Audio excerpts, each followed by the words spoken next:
Welcome everybody to another edition of WCW 2005 here in TEW 2020 as we're continuing on the road towards Rising Southern Revolution and in the long term Russell War for Revolution. But first we got Nitro live from Spokane, Washington, so let's get rolling. So I start with our opening promo as Shawn Ayer comes out to a big pop as he is very upset and he basically calls out, Toro and the rest of the Roman Legion saying, Toro, you think you're going to make a name yourselves by attacking me, the future shock of professional wrestling? Well, you got my attention now, so get out here and get ready to get your ass kicked. Toro coming out to the top of the ring and says, O'Hare, there are new worlds to conquer, and you are in that way. Now, you could be a proud member of the Roman Empire, but I know you have refused to kneel. So you need to be crushed like so many of our enemies have before as we acquire new territory as part of Nitro. So step away, and we will let you go to be a tribute to the Roman Empire. But if you're on our way, well, we will take you apart with overwhelming force as we have. And ours basically, want to fight? Come down to this ring right now, and we'll see who really has the overwhelming power. And here comes O'Hare. O'Hare is ready as Toro and the Roman Legion come down. And even though it's 3-on-1, O'Hare looks strong at first. But eventually numbers overwhelm him as the Roman Legion Roman Empire don't attack all ninjas in a Hong Kong in a kung fu movie way. They actually attack him. But O'Hare gets a big spear on both men, brawls with Toro, but eventually the Roman Legion they get back up, and it's 3-on-1 until the officials finally come down, break everything apart. Bischoff comes down and basically says, "Look, if you want to fight, you can fight. It'll be an actual match. For right now, I know you guys will just go after each other, one another. So at the moment, get the hell out of this building." So basically, Bischoff throws both of them out, as of course, fans are happy about that, but looks like we got this feud calling out, and this gets a 94. So this is sort of the point, is to help Toro. This is his big step up feud, and if he does well both in the ring and in angles with this, then he could be possibly a player, but this is his chance. But yeah, good way to start the show. And then we have just putting over some big matches for tonight, which includes the return of Hart Legacy to the ring, Eddy Guerrero taking on Brother Rey in our main event, and Kanyon in action against Eagle Skipper, the former Cruiserweight champion. And of course, Jason Jett, and their now announced partners at WCW.com, Tank Tolan and Ray Lippen taking on the team of The Truth, who of course wants to go after the Jets TV title, and Tajiri and Eddy Guerrero Jr. So this gets a 73. This is just a quick, basically series of graphics. Then we have our opening match so this is just your typical high spot match. We got Aries, the cocky heel, Jerry Lynn veteran, Shane Moore flying around, and in a bit of a shocker, all three men are fighting, but Lynn actually drilled. What actually happened is it looks like Austin Aries is going to get the win over Moore after hitting him, with a modified brainbuster, but Lynn breaks it up, try to get the win himself. He and Aries argue. Lynn, Aries actually, knocks Lynn down, but he's just, basically, distracted enough that Moore comes out of nowhere and doesn't quite work. Basically rolls him up into a finisher and gets a pinfall basically at 3.1 to a big shock win. And this gets a 53. Aries gets a 41. Lynn gets a 53. Moore gets a 37. And then in the post-match angle, Aries is very upset. He, basically pushes away the ref, and Lynn comes in, basically, arguing with him, telling him to cut it off. Now we're kick, wham, brainbuster on Jerry Lynn, and there we go. So I did a face term here, which is, basically, I was looking over things, and I started my Cruiserweight division we had way too many heels, but Lynn, Lynn basically come in, he had a little feud with NTM, and now he's just been a part of the Cruiserweight division since then, and this is a fairly easy face turn to do. Only got a 44 because these guys are super over, but, sort of have to deal with that sometimes. Then we cut backstage, where Jerry Borash is with Brother Rey, and he says, Borash asks him about, tonight's main event against Eddy Guerrero, former world champion, what do you think your odds are? Brother says, all I ever asked for is a chance in this business. From the very start, I want one on the street, in London Extreme, and even up north. And I've done what I needed to do to get to the top. Now, Eddy, you're one of the best wrestlers in the world. Nobody's ever going to doubt that. But I'm ready to be one of the best in the world. And now, you're in my way. So decent little feud, pushing the main event. which this gets an 82, solid backstage promo. Good stuff. And then we basically, we come back from commercial, and the announcer put over, Bo Goldberg was at a public appearance earlier this week. We had a confrontation with Randy Savage. So Goldberg's, again, throwing your standard, I don't even know, some sort of random public appearance. When Savage shows up and basically, says, Goldberg is taking questions. When Savage, basically comes up and says, basically, asks Goldberg, yo, can you dig this? That man, Goldberg, is a chump. My man, Don Fry, showed everybody he's nothing but a coward and a fool and a fraud. But he's still here, getting paid money by WCW, but he won't get in this ring with a real fighter like Don Fry. Goldberg gets up, confronts him, and, Goldberg basically says, look, Savage, I know this is about. You think you should have beaten me a long time ago, and now you got this guy Fry beating you up. Well, I'm not afraid of Fry. Get him in that ring, and I'll kick his ass. But I'm not going to let you bait me in attacking you. It's not about baiting. It's about the truth.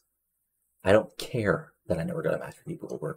This is about proving that you never should have got a shot in this business in the first place when Don Fry tears you apart and exposes you to the world, which you are. Oh, yeah, brother. And then Savage walks away, and face down, and before Savage walks away. So 96, good stuff, and basically, continue to build up to Savage. And hey, this is why I brought Savage in as Fry's manager, because guess what? A Don Fry Goldberg confrontation will not do as well. And plus, this sort of puts up the idea that Savage is really the mastermind behind all this, and Fry's, I don't say he's sort of just the sort of weapon, but something like that. But still, 96, really good stuff. And then we have Titus Tomko's official debut, and this gets a 19 because Tomko's not that over, and he kills Ryan Drago in 2 minutes. I mean, not a chainsaw cutter. I'll have to go double check his finisher, but this is just a quick big boot, and whatever his finisher was in WWE, I mean, maybe a power bomb, maybe a choke slam. I'll have to look it up, but regardless, this is just a complete squash, and that's it. Unfortunately, pre-show stuff, and there we go. Maybe, I don't know. Maybe I should have noted Helms was at ringside. I don't know if that would have helped, but anyway. In the ring, there's a very, Helms gets in the ring as Helms, hits as Tom puts in their man, and Helms says, this is only the bidding. The greatest United States champion of all time, and the man who would have been the greatest world champion of all time, now has a man who can truly back him up. This man has protected presidents, chancellors, rock stars, and billionaires all over the world, and now he's here to back me up, and truly his toughest job to make sure we can be champions together. And this is my legacy now. Me and this man, Titus Tomko. And there's nobody who can get in our way. So, straightforward promo, putting Helms and Tomko over. Pretty short thing just to continue to put Helms and Tomko over as this, new group. As this gets a 68. Good stuff. Because again, I rated Tomko. And then we go backstage where, Bischoff is chasing after O'Haire, and he says, he basically tells O'Haire, don't do what I think you're going to do. And O'Haire's like, then stop me. And then he walks away. So 74, just hey, something might happen later tonight. And then we have the return of the Hart Legacy to the ring after a couple weeks away, after, of course, being taken out by Kaz and Yang, as they beat Reckless Roberts and Akuda Hideka, 2 members of our Cruiserweight division, in a little under 4 minutes. And Hart pins Hideka with the open heart surgery. Semi-squash, Hideka and Roberts get maybe some moves in, but this is just a total squash for Hart Legacy. Evans gets an 88, Jesus Christ. He's probably the guy I'm most under pushing. He should be in the main event, but here he's in the tag division. Teddy Hart gets a 73, Hideka gets a 43, and Reckless Roberts gets a 51. This is hitting Jeff Hardy in the 2000s, all the little stuff here. Anyway, and then there's just a quick short promo. It's nothing too fancy, and says, we're not big talkers. We do our stuff in the ring. And Yang, I thought we were friends. Kaz, you've always been an ass. But if you want to get this ring and face us off in the ring, we're happy to battle, and we'll prove why we're former tag team champions, and one of the best tag teams in this business today. So 71, just your straightforward babyface promo saying they're ready for a fight. Nothing too fancy there. And then we have a backstage confrontation as Matt Sydal is backstage, and Prince Slade walks in and says, I'm here to offer you a true chance at riches once again. hand over that title, and you can have things you never thought you would have a chance at. And Sydal just sort of like laughs and says, Osei, do you think this is ever going to work with anybody? Look, I'm a competitor. If you want to take this belt off of me, we'll do it in the ring, but I'm never going to just hand it over to you. So, talk to Bischoff, get a match set up, otherwise, quit bothering me. And Osei says, you'll pay for your insolence. And Sydal just sort of smirks and says, okay, cool. So 46, again, these guys aren't the best promo guys, but we're slowly building people up. And then let's see here. Hot crowd, hot new catchphrase. Wow, this got lower than, oh, okay, probably a little long. Anyway, so we cut to, basically the outside of a sanitarium. Like, and I'm sure there's someone will play Spooky, nearby Spokane where we can film, or maybe this was a pre-tape earlier in the show, earlier in the week. Regardless, this happens. And the Morningstar Shark says, the message sends us here for a reason. You see, Raven, or should I call you Scott, you claim to know the inner workings of the mind, but have you truly ever looked into the dark? Or did you merely clad yourself in its trappings, read some lyrics off of some poor souls, and claim to know it all? You see, a place like this housed madness for decades, and it still permeates through the air. But the question is, Levy, are you truly mad? Or are you suffering the delusions of addiction and false destitution? You see, walk into our dimension. Send us your seekers of sin after us, and they will be extinguished. And all through this, like, Mesias is just, like, throwing things around.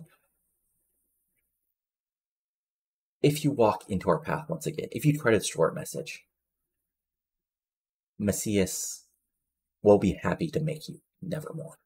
So here you go, 81, which is kind of disappointing, but I think you don't have the best momentum at the moment, and plus it's a little long, so there you go.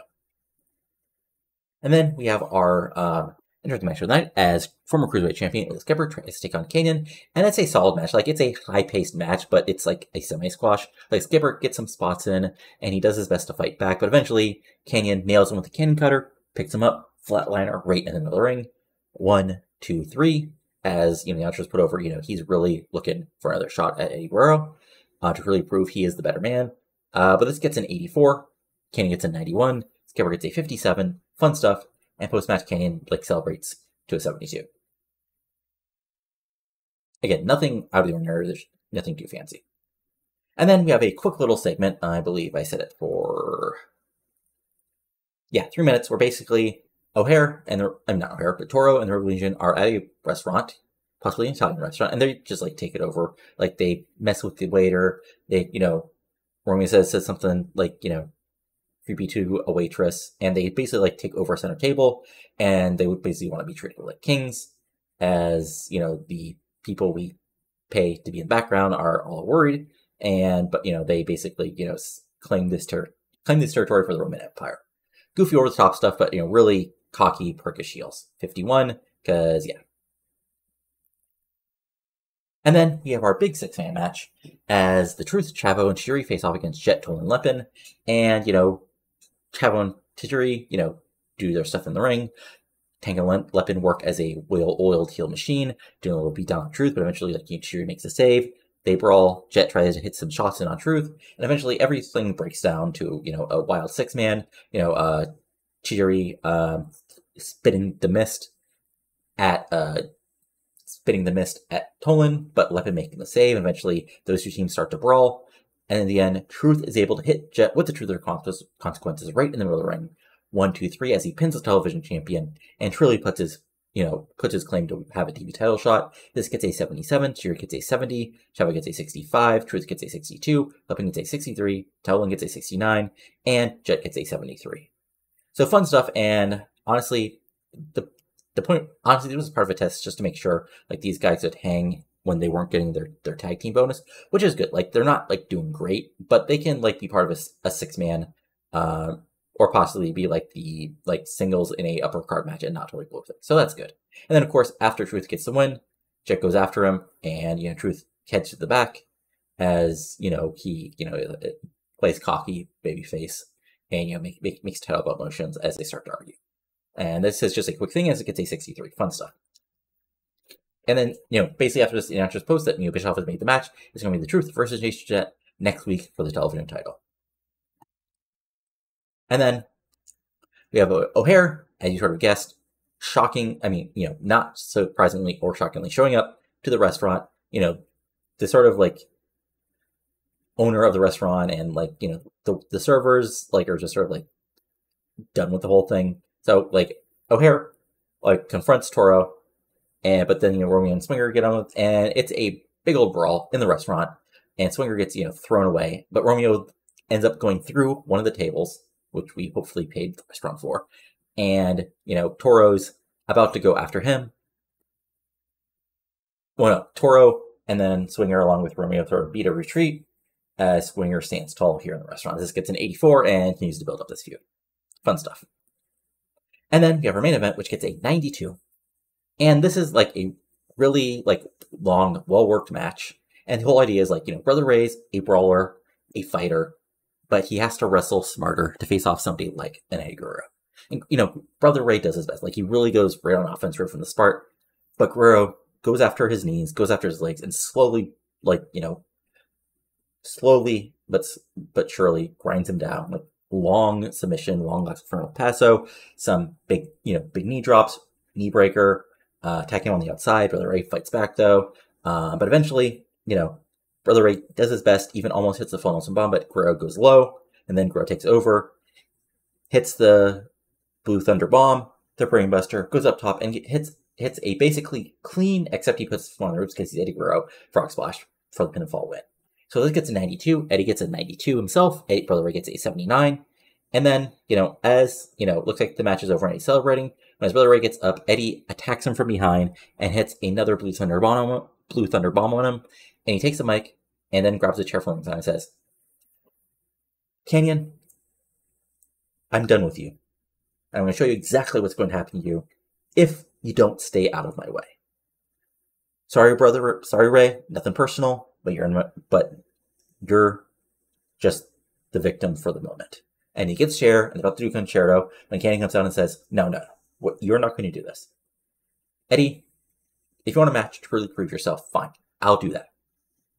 But you're going to do it on my terms. You're not going to get away attacking somebody just because you're pissed off that you didn't beat me like you think you should.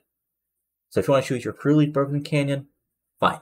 Next week, face me in that ring one more time. Eddy agrees, and we have a big main event for next week, Eddy Guerrero versus Kanyon. So this gets a 99. Really awesome stuff. And overall, the show itself gets a 92. So fun stuff. Again, not the, what's what we're looking for here? I'm having a brain fart. Right, yeah, really good show. Really, and again, we can have still a really good show and build up people in the Cruiserweight division and such, as long as we have those really good angles from folks like O'Hare, Eddy, Kanyon, etc.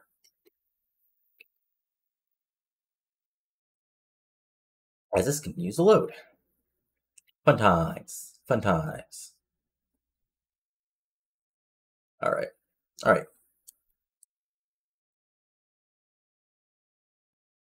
Okay. That's interesting to know.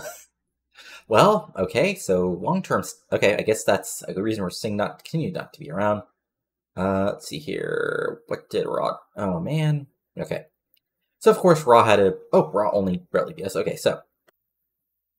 We had Kurt Angle attacking Edge, Shaniqua defeating Cherry Slice, with Python, Kanyon Vampire defeating Christian, Saturn Al Snow, 76, Molly Hall defeating Amber James in a random 87, let's see here, how is the old former Ambuliner. Okay, Ambuliner is already up to 65, Jesus. Vince and Foley promos, Kurt Angle defeating Mighty Hugh in 83, Michaels defeating Rodham at Squash, Big Show defeating Scott Steiner in 93, and Undertaker and Edge defeating Triple H and Chris Jericho in a random 100, just because why not have a random 100? Fun times. Anything else of note? Let's see, or WC have anything too wacky? Carly Clone had a main event. Not really. At least not much of note.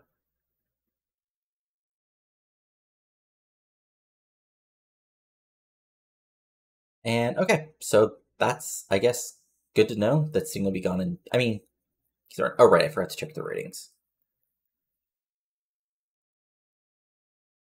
Oh, shit, I totally forgot to show you guys something. So first, ratings-wise, Raw had a 2.41 million viewers, and Nitro on TBS had 2.16. So the other thing, of course, the big thing, which I totally should have mentioned, is WWE, of course, had No Way Out. So let's go over their show last night. So, on the pre-show, Shelton Benjamin defeated Scott Vick in a 73, Matt Classic defeated Cody Hawk, CM Punk defeated D'Lo Brown, Outcast defeated X Factor, Snoop defeated Jamie Keys, Veronica Vane, and Elizabeth Love in a 66. Yeah. Interesting stuff. We had Amber James defeating Selena Majors in a 62. Rikishi defeating Viscera and Crash Holly. We had Funaki and Sudden Impact defeating Randy Orton, Saturn, and Al Snow in an 82. Molly Holly defeated Christy Cummings, who was Christy Ricci. We had, then in the matches that sort of matter, Steven Richards actually got a big win, defeating Leviathan for the European title. I mentioned there were shenanigans as this got in 81. Scott Steiner defeated Devon Du Bois in a tables match. That got in 91. Kane defeated DDP and Val Venus in 87. Christian defeated JBL in a tables match to win the IC title, so big one for that. And then Edge defeated William Regal in 100. Big Show defeated Triple H and Kurt Angle in 99. And then in the main event, Chris Benoit defeated Chris Jericho in a first blood match for the World Heavyweight title in 98. So good pay-per-view from guys. Ignore the facts from the Silverdome because that's just how the game goes. Regardless, fun stuff. But yeah, that's it. I'll be back in just a second with Revolution. All right, it's time for Revolution, live from beautiful Beaumont, Texas, and part of a sold-out crowd, hopefully, as we get rolling, continuing the road to Rising Sun Revolution. I'll start with graphics for our main event, which is going to be Chuck Palumbo versus Rey Mysterio Jr. Of course, last week, AJ Styles got the win over Chuck Palumbo and Booker, and now Palumbo is unhappy about that, so a match has been made against, of course, AJ's new partner, at least for the last couple months, since the brand split. He's been teaming with Paul London and Ray, but of course, Paul London's busy otherwise tonight, so here he goes. The main event is going to be Chuck Palumbo versus Rey Mysterio Jr. But first, we have Rob Van Dam coming after the ring to a big pop, as he says, part of being world champion is responsibilities. And last week, I had some responsibilities to do for this company out in the world. And frankly, it's funny that a man like me, the background I have, has this chance to be the world champion. But, you know, bro, that's how it is. It's a changing world. But in my career, whether it's great technical wrestlers, high flyers, powerhouses, guys who don't look that great, but it sure hits you hard with a chair shot, I've had to face them all. But Monty, here's the reality. You're a damn strong SOB and explosive too, and a great athlete, but you never had to go to 60 minutes. You never had to go to the extreme through tables, chairs, and ladders. You never had to walk into enemy territory where even everybody backstage hated you and still walked out successful. Monty Brown coming in and says, Van Dam, it's cute you think that wrestling in front of 1,000 drunk maintenance is anything close to being an NFL athlete and playing in front of 60,000 people who all wanted to see you fail, man. I came into this business because I've been a champion before, and I can be a champion again, because I will run over your ass. And a Rising Sun Revolution, in front of thousands of Japanese fans, I'm going to take you out and prove that there's nobody who can stop me. Nobody has stopped me before, and nobody has stopped me yet. Van Dam started smiling and says, man, those 1,000 drunk maintenance change wrestling forever. And that's what you get, Monty. I'm ready for a fight always. Just because I'm not some type A personality athlete doesn't mean that I'm not ready to fight and ruin the champ, whether it's here, in Japan, or anywhere else. When he fires up, well, ready, let's just fight now. My name's fight. Fight a partner, I'll fight a partner, and we'll get out here as soon as we can and figure out who's really ready for Rising Sun Revolution.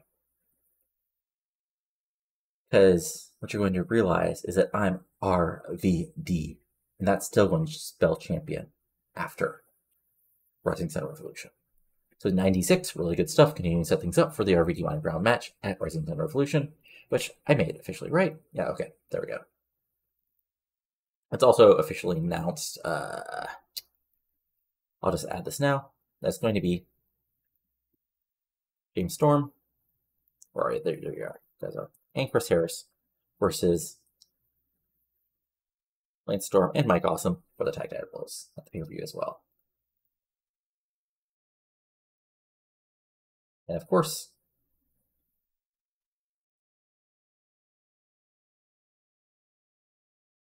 Trisha Sky versus Gail Kim has also been announced one more time. There you go. And then we have our opening match, which is sort of a preview for one of the semifinals for the women's tag titles. As Lana Vivas, who of course is seen with Ronnie Jonah as sort of young babyface women team, takes on Nikita Colt, a former women's champion and one half of the European Tag Union. And unfortunately for old Vivas, Colt, she does her best and she fights well. But Nikita Colt is a former women's champion for a reason, and she just completely rolls over Colt. Not Colt. She rolls over Vivas here. She gets a little bit of offense, but at the end, Colt just locks her in a submission, and that's all she wrote. This gets a 68. Nikita gets a 72 because she's really good, and Vivas gets a 43. So good stuff. And then post-match, the heel celebrate, cocky air as the announcers put over, it's going to be really a tough match for Vivas and Ronnie Jonah next week on Revolution as part of the women's tag team tournament. 64 there for a short little celebration. Then we have our next segment where, of course, we have the Bro Down now in Galveston, Texas, since we're in Texas, continuing spring break thing, women partying, dudes being dudes, and Roxy basically interviewing people, asking them, who do you think could be party the best? We get some random names, we get a girl who looks especially like developmental territory wrestler Amy Social, talking about AJ Styles. We get some other people mentioning RVD. We get some guys who look like typical frat boys saying, they'd be happy to get him high and fun stuff like that. So this gets at 34 as we're continuing to build this character and this segment. And then we have Amy Weber with America's Wanted in London, and we're asked, that Paul London, you've had some romance with AMW before. Are you going to work together to take on Triumvirate tonight in a preview? And London says, look, me and AMW have had our fights before, but we're always ready to get in that ring together and battle. But tonight, we're together because we had a bit bigger enemy, and that's Triumvirate, who believe there's something special just because everything hasn't gone their way. Well, I can tell you, sure. I can surely tell you, Kidman, Storm, awesome. Nobody gets what they want in this business. Everybody has to scrap and claw, and these guys are the champions for a reason. And Storm cuts in and says, you're damn right. And Storm, awesome. Give them the name of the number of contenders, and you're getting that tag title shot. And you've been champions before, but you're getting in the ring with two men who can fight with the best, brawl with the best, and we're ready to do what we can to keep these tag belts around our waist. Awesome. You're a monster. You're a monster. But we're fine by only monsters. And Storm, you try to out-wrestle us, we might just end up on an 8-second ride. And if that happens, sorry about your damn luck, we're still going to be the tag team champions of the world. So 70 decent promo building things up. Then we go to our next match, which I honestly it's probably a little lower than it should, but first Monty Brown comes down with Cash, and then RVD comes down with Malenko, and this is a perfectly solid not a mid card match, but perfectly set up match. Basically, Monty Brown and RVD actually they're basically not in the ring all match. It's basically either RVD and Cash having a fun little mid card level match fighting with each other, or Monty Brown tossing around Malenko. Malenko does his best, but again, he's old. This is his last run. And in the end, Brown Cash actually tosses RVD to the outside and hits him with a big dive, taking him out. And then Monty Brown destroys Malenko with the pounce, 1, 2, 3, and picks the victory for the team. This gets a 78. Malenko gets a 56. RVD gets an 88. Cash gets a 75, and Monty Brown gets an 83. Solid stuff. But then, of course, as Monty Brown is celebrating, and looks like he's going to take out Malenko again, RVD comes in, tosses a chair at him, Van Daminator. But here's the thing. Brown gets knocked down, but he basically pops right back up. He grabs his chair, and he tosses away and is ready to fight RVD. And, RVD stares him down as announcers continue to build up this world title match, which will happen at Rising Sun Revolution. 78, decent stuff. And then we go backstage where Chuck Palumbo is, with his old lady, Raven Rain. And he says, Ray, you think I might have forgotten about you, but back in November, you got a win over me. Thanks to prior business.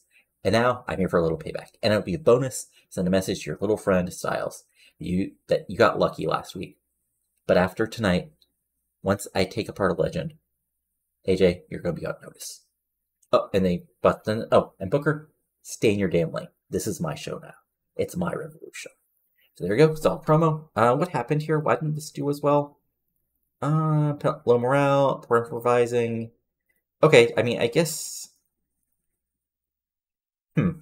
Interesting. Okay, I guess just a bad roll there, which is unfortunate, not the end result. And then we have a little segment where Keith Walker is in the fight pit, just tossing people around, as Terry Wilson, basically in overdub and voiceover, like puts him over as, a guy, a wrestler who's here to put up a fight, and he's been fighting all over the world in underground segments, places like this. And she found him, and she's going to manage him to the top, just like she managed Alex right to the top here in WCW. So 47, decent stuff here, building up Keith Walker a bit. And then we have Lexi James and Angel Fox coming out, and they put themselves over. They're two former women's champions. Angel Fox says, she's the hottest, she's the bright star of the WCW Women's Division still, at 21st Century Fox. Lexi James put over, she and Fox should just be given the tag titles now and bring out whatever team is going to come out here for them to walk over. And there's a bit of a pause, and then some not really familiar music. Out comes first Malia Osaka, who's the announcer's put over, as a longtime veteran, and then out comes another woman, who is immediately announced as All That, Alyssa Alexander, and the announcers put over that these two women were the AWQ Tag Team Champions, and that, Alyssa, not Melissa, by the way, this is cheerleader Melissa, or Melissa Anderson, I forget whatever her name, Rakisha, she was in TNA and Alyssa Flash, but anyway, she's put over as a great young talent who's been now ready for a shot here in WCW, along with Malia Osaka. And let's change her gimmick to Victorian, and it got an initial rating of 4. That's unfortunate. But 59, decent stuff, because Alexander and Malia Osaka are not that over at all. Then we have the actual match, which, back and forth, like, Lexi and Fox are, openly, okay, this is a walkover for us, really. But, first, Osaka basically plays face in peril. She's the veteran, and, she really puts over Fox and James just getting thrown around. But eventually, there's a hot tag, and Alexander surprised people by, getting over Fox and James. Eventually, heels come back over. Lexi goes for the Lexi DT, but Alyssa blocks it and hits a Northern Light suplex for near fall. Eventually, Angel Fox comes in, and she goes for the Angel Snap, but Alexander blocks it, and I really need to find her actual finisher, but, she hits a... Right, yeah. Hold on. Having a brain fart here. Yeah, anyway, sorry. I had a brain fart, but you see, Alexander reverses and hits a few big moves, finishing Lexi James off finally with a bridging German suplex for the surprise pin as Alexander and Osaka move into the semifinals, where they'll face Celine Cartier and Natty Neidhart next week. So this gets a 57, James gets a 56, Angel Fox gets a 64, Osaka gets a 45, and Alexander gets a 46. And post-match, the new Osaka and Alexander celebrate as the announcers continue to put them over as the surprise victors here, as this gets a 47. And then we move forward as we go backstage, where Booker is talking to Charmel, and he's is basically ranting or raving about how dare Palumbo put his name in his mouth. He's not a 6-time world champion. He hasn't been main eventing WCW shows for years. He doesn't have a queen like Charmel. And then we have a door opening, and Booker looks to fight when Stevie Ray, who hasn't been seen in months, walks in and he says, "Brother, you need some help, and nothing personal, but she doesn't know what you need to do. I know what you both need to do, and we can do it together. I can help you out to get ready again, to get back to the top." And there's a bit of tension between Charmel and Stevie Ray, but eventually Booker says, "Seka, you're right."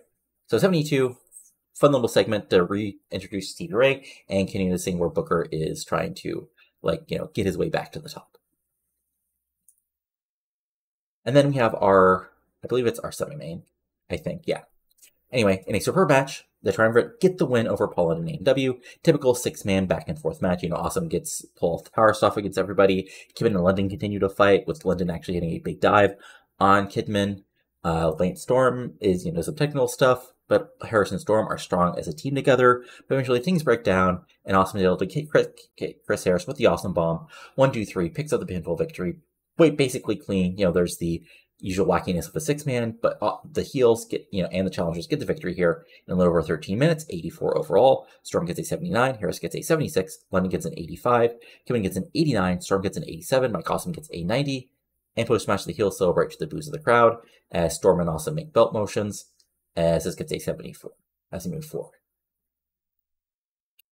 And then, we have Amy Weber catching up with Melissa and Osaka. Not Melissa, Alyssa, that should be there. And, basic promo here as, Alyssa says, she's glad to be here, finally in WCW, and she's ready to make her mark in the women's division alongside other great women. She name drops, and she says, she's ready to show that she's the valedictorian of the ring. And along with Osaka, shock the world and become the women's tag team champions. And then after a moment, Natty and Neidhart and Celine Cartier show up. And there's been tension, but eventually Natty and Celine, put out their hands. There's a handshake, and Celine's and Natty says they're ready for a tough fight next week, but they're confident that they can advance to the finals and become women's tag team champions first. So 50, as again, Lisa Osaka runs it over, but that's part of why we're doing this, to build them up. Then we have a long, so this gets 100, which is great, but this is like you're basically, hey, look how big a star Trisha's guy is. So we have her appearing at radio shows, putting over stuff, modeling in It's the mid-2000s, stuff like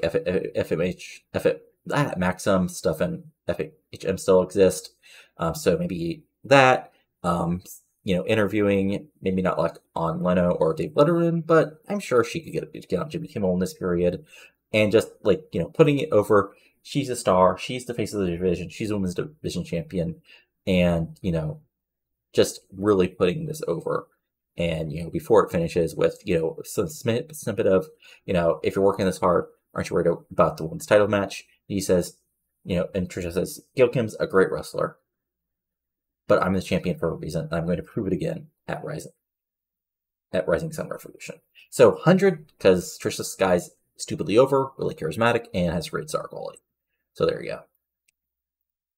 We have our Nitro Rebound, which focuses on, of course, Guerrero, Kanyon, and the whole thing. That gets us 68. And then we have our main event, which gets us an oof. Okay. What got hurt by this? We're complicated, very low experience. Okay, low morale. Okay, I'm gonna have to pay off Palumbo just to keep him happy. But back and forth match, but honestly, this is like it's not a squash, because Ray gets his spots in, he gets to look good, he gets a look like not quite even, but like he plays from underneath, he hits his spots, he hits 619, he hits a couple big ranas and comebacks, hits scissors, all that stuff. But unfortunately for Rey Mysterio Jr., Palumbo really takes over after say a knee to the back and some lace and savory stuff on the outside, like tossing the ringside barrier.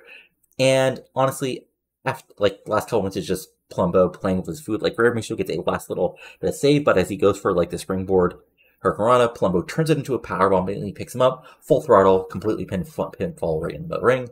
This gets an 80, and then Palumbo picks him up and nails Ray with another full throttle. He comes down and picks him up, and he brings a table. He sets the table, looks like he's going to run through a table. But AJ Styles comes out and makes a save, chasing away Chuck Palumbo, and there's a stare down through these two as the crowd pops, as this gets a 93. And overall, the show itself gets an 88. So good stuff. Honestly, that Trisha Sky's segment probably saved us a little bit.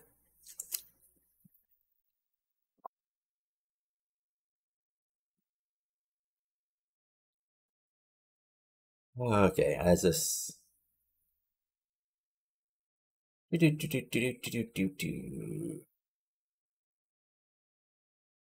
Loading. Always fun to load. Alright.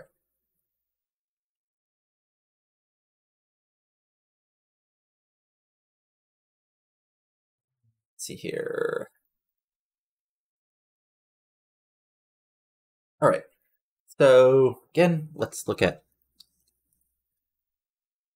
what WWE did for SmackDown.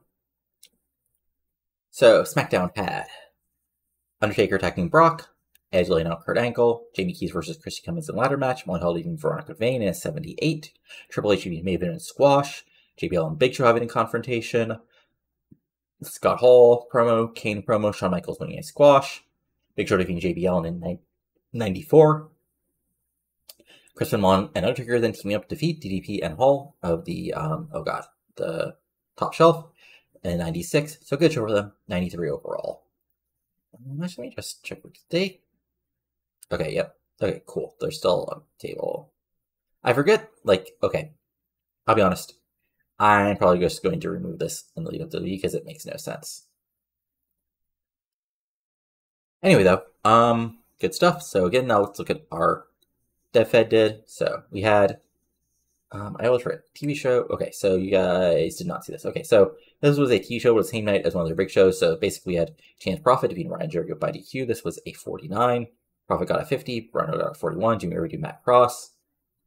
And Kaiser Riley and Trevor Rhodes surrounded K. Graves and Warren Daz. And also, this wasn't even their home territory. We had Night of Combat, which had Kenny Suzuki defeat Matt Cross in a cage match. Let's see here. Kai Graves and Kato Clasinoli defeat Rick Michaels and Sensiaki in a 53. Lance defeating Chas Prophet retained the junior heavyweight title. Yeah. So there you go. Interesting stuff. And then for the weekly house show, they're back in the Southeast. We had Claudio and Matt Cross defeating Kent Cole and Morgan and Dagenberg and Suzuki. And so Claudio's at 65. And he is going to come up pretty soon, but there's a storyline connected to it. And Kenzo is still at a 44, so he's still a while to go. Matt Cross has a 51, which isn't bad. Tom's doing hard to K. Graves. Fun stuff. Let's see, Jimmy Rivera doing Ryan Drago. Drago's up to a 39, so he's still a little bit to go. And Jason Cross being Chad Prophet in a cage match, and Prophet's also doing pretty well. So he's also maybe someone coming up soon. Then we had AWQ. Of course, had their weekly show, which had Mega Woman defeat Tracy Brooks and Amazing Calling, ODB Michelle McCool. Nobody's really quite ready there. We had Madison Eagles, Ariel, and Shirley Melissa defeat Madison Claire and 100% Girls in a 55. Again, Shirley Melissa's up to a 67, so you understand why I brought her up. Nikki Rock drew with Allison Danger in a 66. So, backstage stuff. So, I was originally going to bring up Nikki Roxx and Social as their team antisocial, but honestly, at the moment, we have way too many women's heels, or at least way too many women's heels are too high. Because basically, if I brought Antisocial up, they would just turn into jobbers for the babyface women. Because at the moment, there's Trisha Sky, there's a huge drop off to Celine Cartier, then there's another big drop off to basically all the young girls that I've brought up recently. Well, on the heel side, we've got Captivation, we got Gail Kim, we've got European Disunion. So we need some baby faces to build up before we bring in another group of heels.